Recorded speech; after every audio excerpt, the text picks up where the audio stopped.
ہم نے وہ میکنزم لے کے آنے ہیں جس میں ہم یہ جو ریور کے نیچے پانی سٹور ہو جاتا ہے فلڈ کا نیچرلی،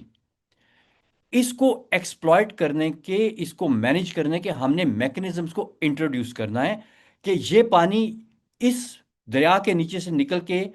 شہر تک کیسے جائے گا، انڈسٹری تک کیسے جائے گا، اور کھیتوں تک کیسے جائے گا۔ تو ہم نے ایک دو پائلٹس کرنے ہیں ابھی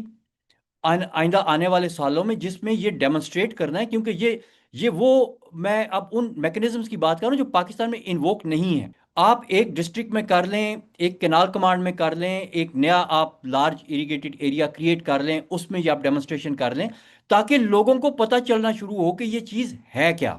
اس کی میں مثال دیتا ہوں، آج کل وہ بٹنوں والے فون ہوتے تھے، اور جب بٹنوں والا فون تھا تو no body was missing the touch screen, کیونکہ کسی نے ٹچ اسکرین دیکھی ہی نہیں تھی۔ اور جس نے ٹچ اسکرین دیکھ لی، دیکھنے کے بعد اس کو سمجھ آئی کہ بھائی ٹچ اسکرین کیا ہے، اور آج سب نے ٹچ اسکرین اڈاپٹ کر لیا۔ تو اسی طرح سے جب لوگ دیکھ لیں گے کہ یہ ریورائن ایکویفر کی مینجمنٹ کس طرح سے ہوتی ہے، کس طرح سے یہ پانی سٹور ہوتا ہے، کتنا زیادہ پانی سٹور ہو جاتا ہے، کس طرح سے فلڈ جو ہیں وہ اس سے